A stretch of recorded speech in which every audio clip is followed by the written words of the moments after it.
the 17th Annual American Music Awards.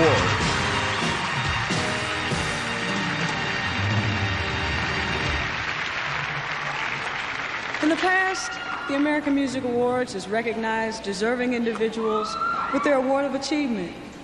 Tonight, we look back through the 1980s at a unique artist who exploded onto the scene and had a major visual and musical effect on this past decade. He took the joys and concerns of being young and put them into his exciting music and performing style. He took something else. He took chances. Since his career began, Prince has always stretched his musical abilities, expanding those horizons to include producing, arranging, and playing all the instruments on his albums. You never seem to get a middle ground with this guy. There's no one I've ever met that can just say, well, he's okay. You either hate him or you love him.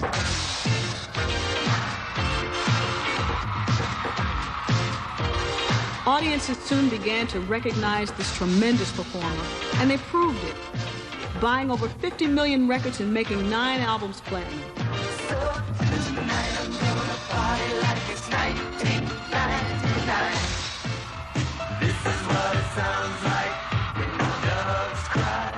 In 1984, Prince stepped into the world of motion pictures with Purple Rain and walked away with an Oscar for Best Original Score.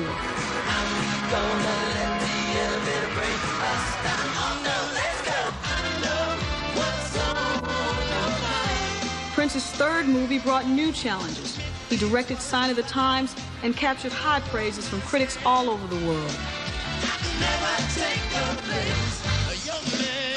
His experience as both actor and director influenced another area: his imaginative music videos. He closed the decade on a high note, composing and producing the double platinum soundtrack to Batman.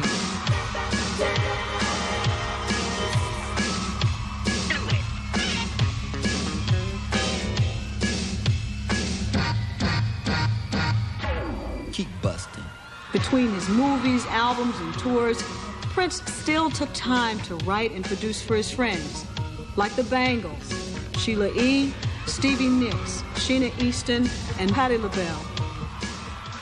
With all that activity, it was only natural for Prince to build his own state-of-the-art studio, Paisley Park, and he began producing hit records in his own unique style.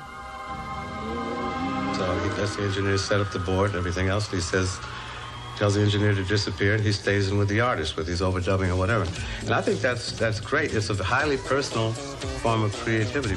Recently, Prince has lent his support to exciting future stars like Jill Jones and Tony Lamont, as well as legends like George Clinton and Mavis Staples. His performances are riveting. His concerts are worldwide sellouts, and his tours have included countless benefits for handicapped children and others in need. To leave a concert like this inspired. He's actually got the nerve to say, God's alive. How many people can say that? Prince's influence in the 80s equaled his enormous talent and devotion. And as the creator and inspiration behind the Minneapolis sound, his creativity and commitment constantly motivate his fellow artists. It was through him that I think I gained my own sense of forget what people say, forget what record companies and other people who think they know what's going on say you must do to be successful. Do what that voice in your head tells you to do. Prince has entered the 90s with electric energy, brilliant music, and most of all, love. Love of life, love of mankind, and love of God.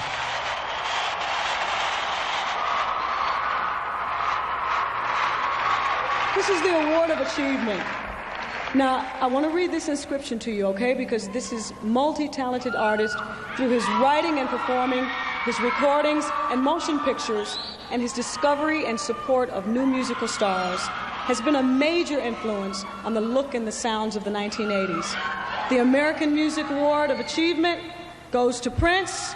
Ladies and gentlemen, Prince!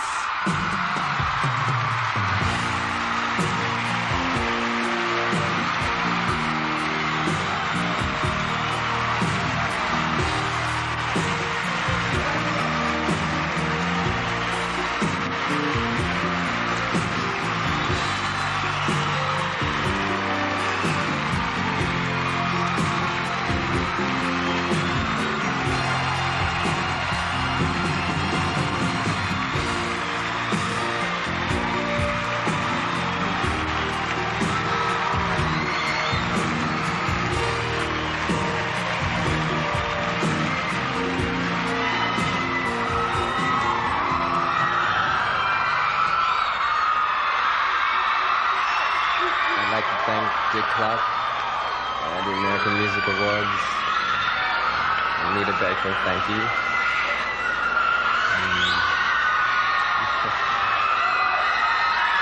Quite embarrassing. I'd like to thank all the wonderful musicians I've had the pleasure of working with over the years. Having talent like that around me has been a great source of inspiration. Another great source of inspiration has been the notion that creating new music is like meeting a new friend. And with that in mind, I tend to try to create something I've never seen before. I guess I like surprises. I hope you do too. I can't thank you enough for this tonight.